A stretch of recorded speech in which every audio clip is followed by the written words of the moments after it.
Hello, everyone. Happy Monday. It is the last day of the Elsa Bloodstone season before the Higher, Further, Faster Miss Marvel season begins. This is Glazer of Snap Judgments, the official podcast of Marvel Snap Zone. I've got 3 decks for you, pro tips, shop guides, so much more for you coming today.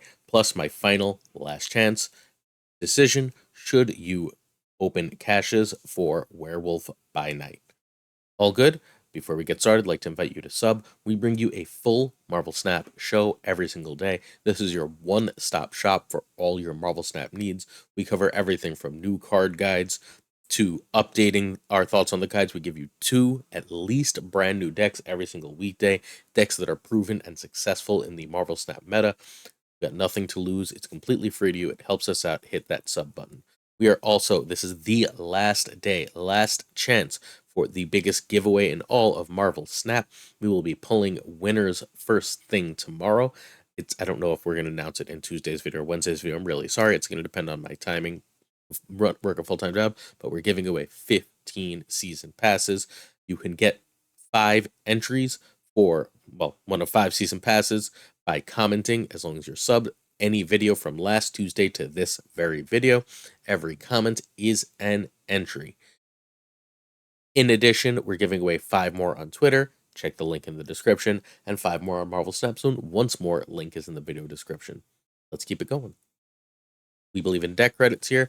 We try our very best to give credit to those who do the hard work of bringing us really great decks. Our first deck is Revis's Thanos Negative list. It went 11-0 in Gold and Infinity Conquest. The list is sick. It's pure high roll. You should check out Revis. Revis is a high-level infinite player who plays some of the best and most original brews in Snap. We're going to then do a pro tip of the day. Then, excuse me, we've got Ming Nugent. I always say that name wrong. I'm so sorry if I did. Who brings us a meta deck from the Vietnamese community. This is a deck that's similar to one that exists. Most of my viewers are in the Western Hemisphere, so this is a deck that's similar to one that exists in the local metas here, but it's different, and we'll go over how and what that is. Then we're going to give our final recommendation for Werewolf by Night. Finally, we've got Wender, a top 50 ranked player in all of Marvel Snap, who has been playing a Sera Miracle Classic deck. We're going to look at that, why it's so good into the meta right now, and how you can play it to take the best advantage of it. Finally, we'll look at my shop for the day. You'll see what I bought. I bought 2 cards, and that was enough to fill up the little bar thing at the top, so I got a mystery variant, so we'll look at all that stuff too. Let's get started. First, we got Reeves' Whole Deck High Roll. What a great name. This is a whole deck high roll, largely because you have 3 different ways to high roll.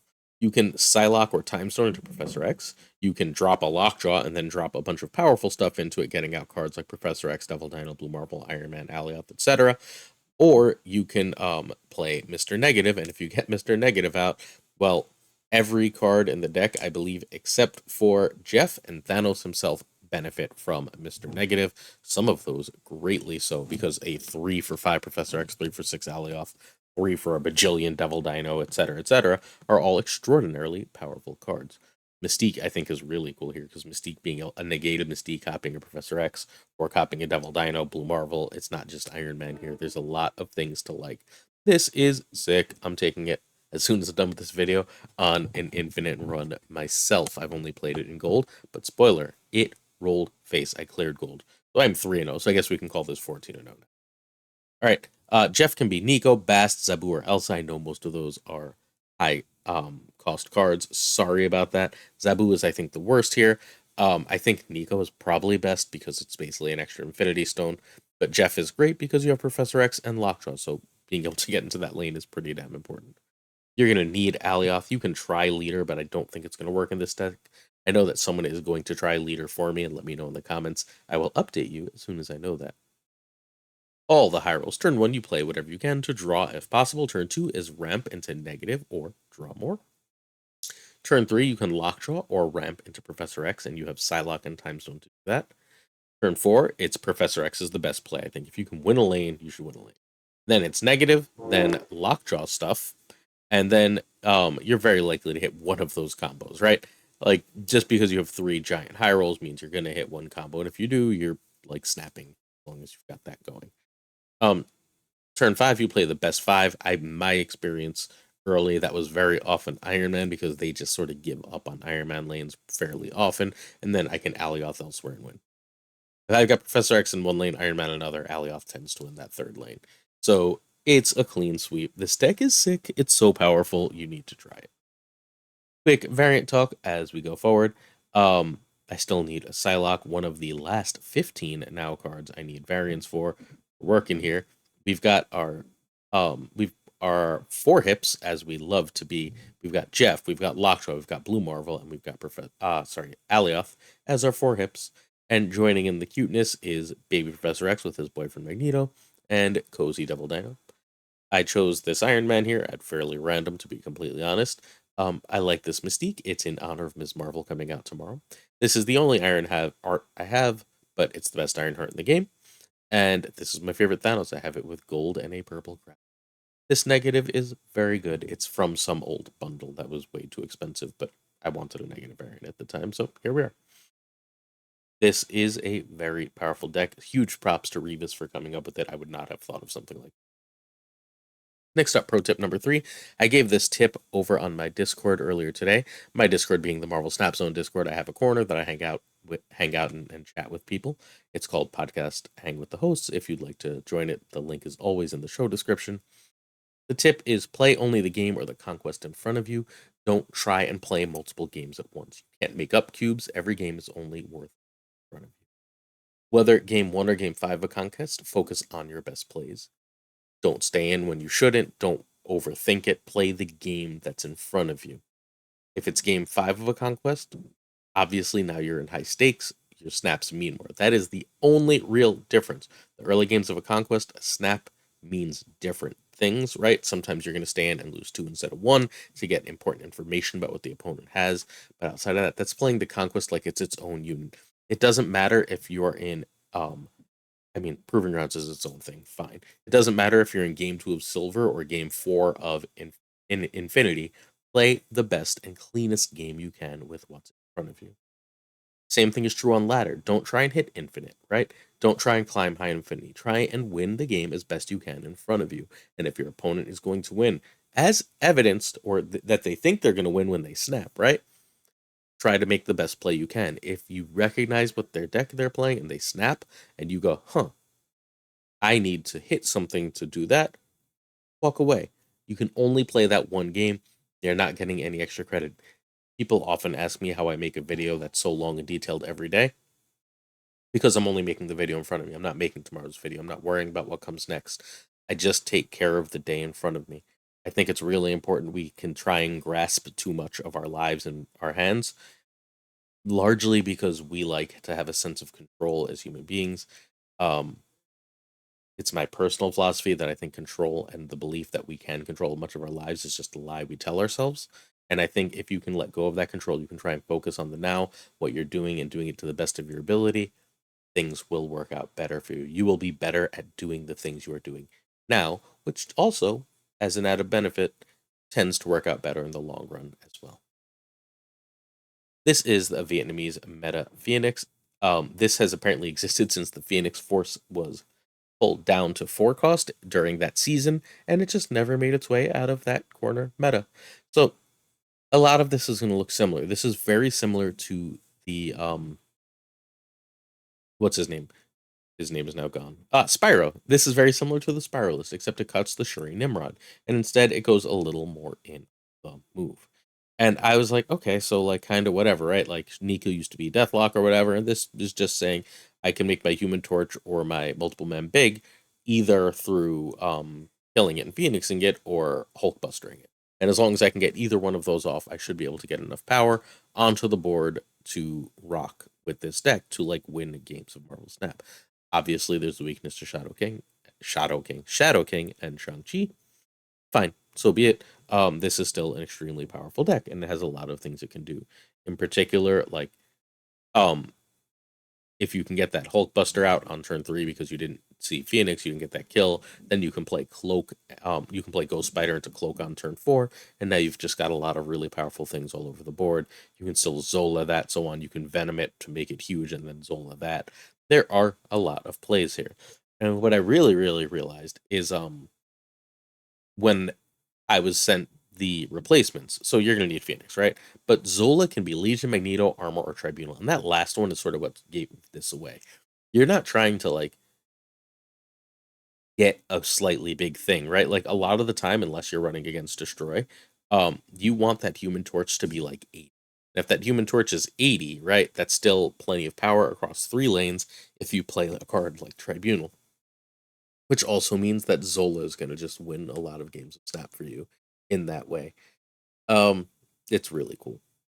Forger Nico can be Vulture just as an extra way to get a powerful thing that can win games of Snap, and if you don't have Ghost Spider, that has to be Iron Fist. I think Tribunal or Leech are my favorite Leech placements here. I think Leech is hilarious because, well, okay, so you need a way to win a second lane, right? I really like Zola here, but if they can't Shang or Shadow King you on the last turn of the game because you have Leech, they're dead. And I think that's a thing worth exploring. That might be worth like even replacing Cloak for and just throwing Leech in and seeing how this feels because I think it's really cool. If anyone in the comments wants to give that a try, please do let me know. All right. Forge into Torch, and then ideally Forge or Nico whenever Nico has the ability you want into multiple man or Torch. Eat it. Or play Hulkbuster. Then Phoenix, and you can after you play Phoenix, drop Hulkbuster on it and drop any move you can. I think multiple man is generally better than better than Torch with this version of the deck, because with Torch you only really have Zola to win you the game, whereas with Phoenix Force, multiple man, Hulkbuster, you're gonna win a lot of games anyway. And like if you go Phoenix on 4, right, and then you drop Hulkbuster on it, and then you grab it with Ghost Spider, now that's an extra body, and things work out well. And turn 6 is generally speaking just Zola. You can also play more move there, just fine. All right, quick variant look at this deck. We have the Forge that I don't like. I'm looking to upgrade this Forge. We have the Ghost Spider from her season. I got the Hip Phoenix. I don't like it as much, but we only have 2 Hips in this deck, so Hip Phoenix and Hip Zola are it. We've got this very cool Human Torch, which is why I didn't want it to win that vote. Jacinto, Carnage, and Venom as a pair. Midnight Suns, Nico. Sporty multiple man. It's fine. It's not my favorite multiple man in the game, but it's pretty good. This cloak is gorgeous. I actually have 3 awesome cloaks. At some point, we'll show those. I like this Hulkbuster a lot. It looks very cool. And we've got the Jane McKelvey America. Next up, last day card review. Should we get Werewolf by Night? So my answer and the top meta answer is different than what the data tells you. The data shows that Werewolf by Night is a good card, not an incredible card, not a busted card. Top players, once you learn to play with this card, everyone is like, oh, this is completely silly. This is a 3/13. This is a 3/9, like at worst. There's almost no way to play this on curve or play this on turn 4 and not have it be an incredible card, assuming that you're running just a few on reveals. You don't have to go crazy with this card for it to be insanely ahead of rate. I think that this is very close to a must-have card. It is right below the top tier of cards that are completely broken.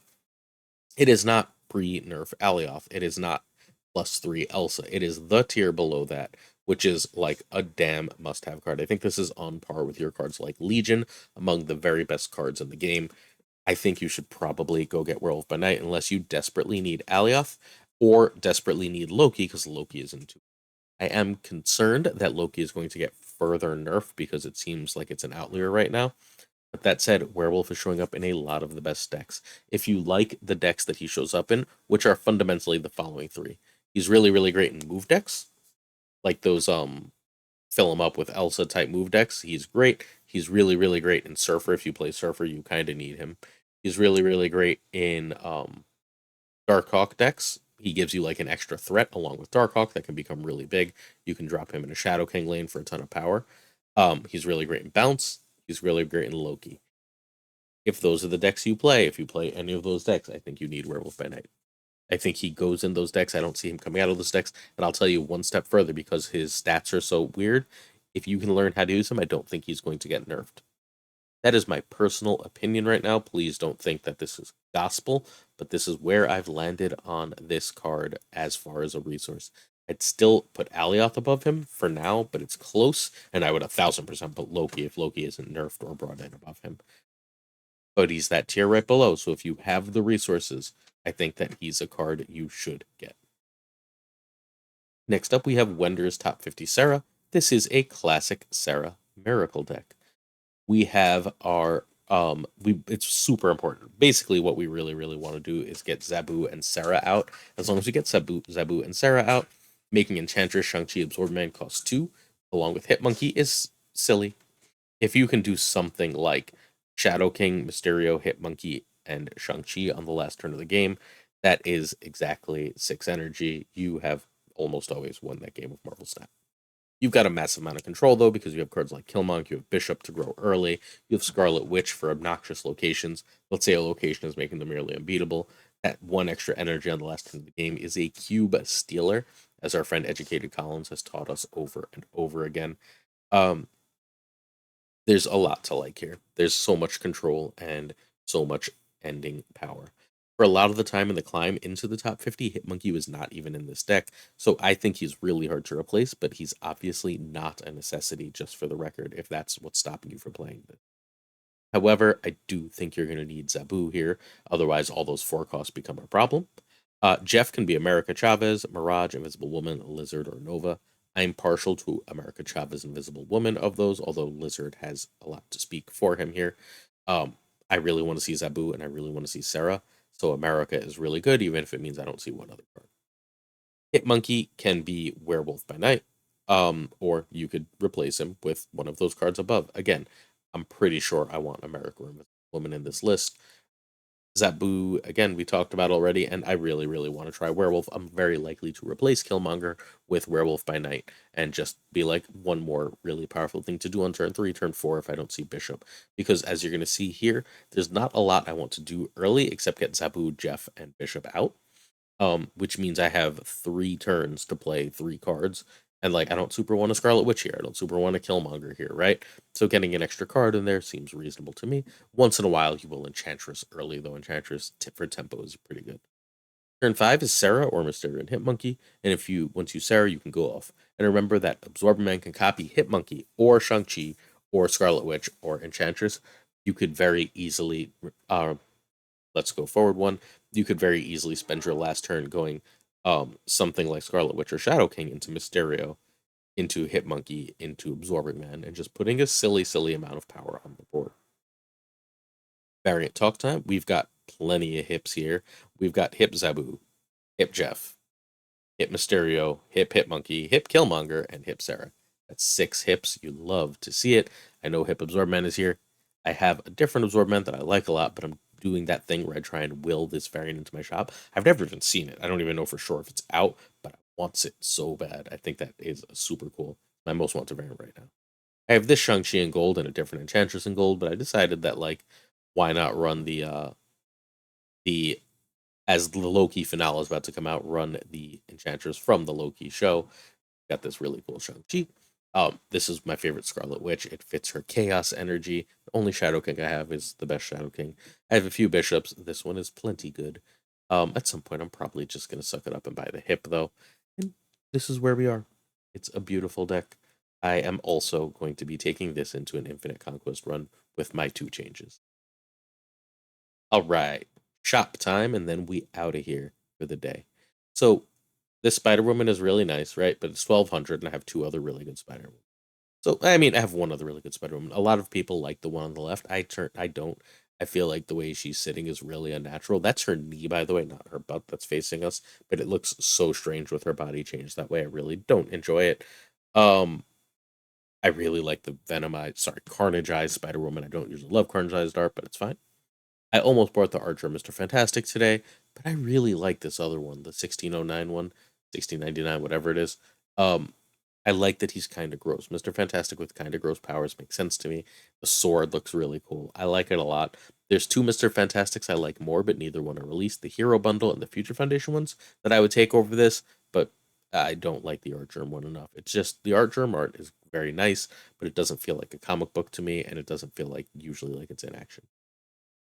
Saxophone morph is arguably the best morph, but this one feels like it's straight from Exiles or straight from the original Age of Apocalypse, which is where morph became super freaking cool. So I got it. So I don't need to buy that. Now let's take a quick look at what I did buy. Agent 13. I have a really nice Agent 13 that like Captain America version one, but this one's better. It's a hip, and I run Agent 13 in decks with a lot of hips, so we're here. I had a Pixel Iron Fist, which was fine, but this Iron Fist I've seen animated multiple times. It's gorgeous, so I decided to grab it, and now I have a really nice Iron Fist, who is one of my favorite characters in Marvel. No point in buying a blade. I have a hit blade. Uh, no point in buying Mirage. I'm not spending on pixels. I do need a White Tiger, but I'm not spending on pixels. Which leads us to the card we got. I got this Cerebro on the right, the future Cerebro. So I think I like that better than the previous one, the blueprint one, but I'm not sure. So I'm gonna let you guys decide which should my favorite Cerebro be. Should I be running the Cerebro 3099 or whatever it is, or should I be running the blueprint Cerebro? Let me know in the comments. Thanks so much for watching. Ring that bell, sub, comment. Good luck winning that season pass.